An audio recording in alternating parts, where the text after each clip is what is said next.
Vous défendez le code civil, mais il se trouve que le code civil, il y a une notion qui est dedans et qui reste, qui est maintenue, c'est l'intérêt supérieur de l'enfant.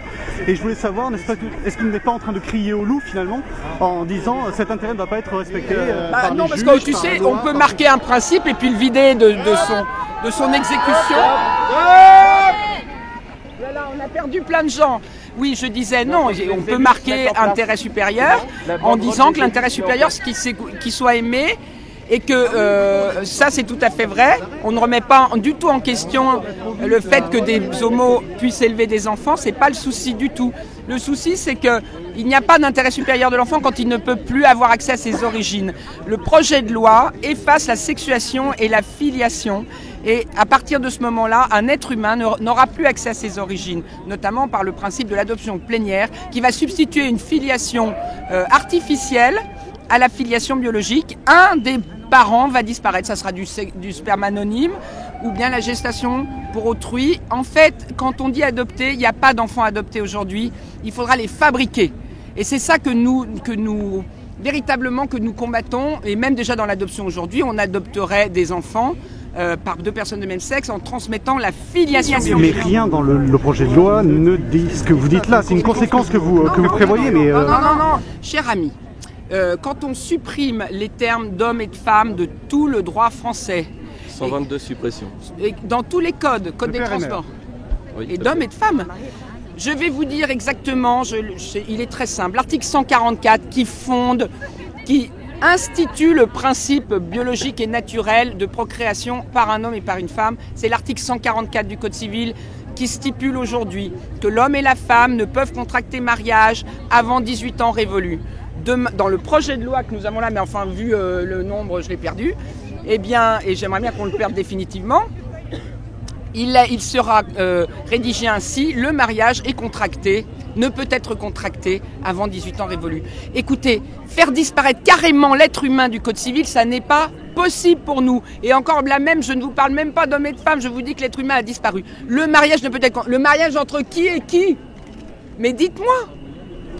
Vous tenez un discours sur le code civil, pourtant tout le monde sait que vous êtes sur la loi, pourtant vous êtes catholique, il y a beaucoup de religieux dans le coin. Est-ce que c'est pas brouiller le message? Est-ce que c'est pas finalement un peu le décrédibiliser, de faire comme si cela n'avait rien à voir avec le religieux? Ah non, ça n'a rien à voir avec le religieux, on n'est pas sur un projet qui remet en cause la liberté de culte ou la liberté de croire ou la liberté, voilà, ça n'a rien à voir. Nous sommes, nous, républicains, c'est-à-dire que, et d'ailleurs tous les Français sont citoyens de France.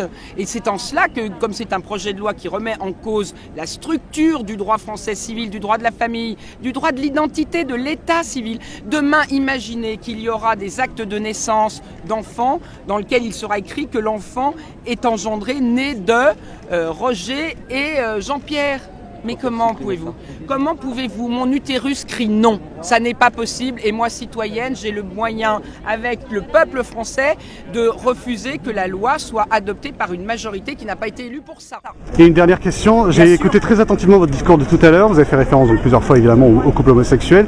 Parfois plus spécifiquement au couple homme-homme, jamais au couple lesbien. Pourquoi pour vous c'est plus acceptable un couple lesbien qui voudrait adopter? Une femme s'occupe mieux d'un enfant? Deux femmes s'occupent mieux d'un enfant que deux hommes? Non, c'est pas vrai, parce que moi, mes enfants, je vis avec beaucoup d'amis de garçons homosexuels, et donc de facto, ils vivent depuis toujours avec nous à la maison, et ils élèvent, en quelque sorte, ils vivent dans notre univers et ils élèvent mes enfants. Ce qui fait qu'aucune mention n'a été faite des couples lesbiens dans votre... Non, pas du tout, parce qu'en fait, vous nous avez raté quelque chose dans la conférence de presse. Il y a deux jeunes filles qui sont venues s'embrasser derrière nous, on les a applaudis. Moi, je leur ai dit que j'étais en admiration devant leur amour, mais on s'est mis à parler effectivement à ce moment-là de la procréation. C'est plus compliqué pour les hommes, ils doivent avoir recours pour avoir un enfant qu'ils vont considérer comme le leur, pas adopté, encore une fois, ils ne sont pas adoptables. Et pourtant, aujourd'hui, tout célibataire peut adopter.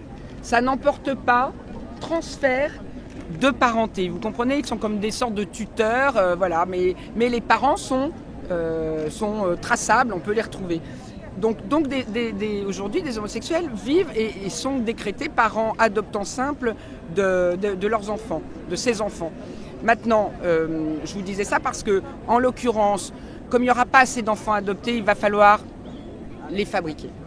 Et pour fabriquer entre deux hommes, je vais vous expliquer, il faut trouver un ovule et il faut trouver un ventre. Et donc, il y aura au moins 2 sources biologiques pour cet enfant. Et elles seront niées toutes les deux. En tout cas, aujourd'hui, elles sont niées toutes les deux. Ça, c'est certain.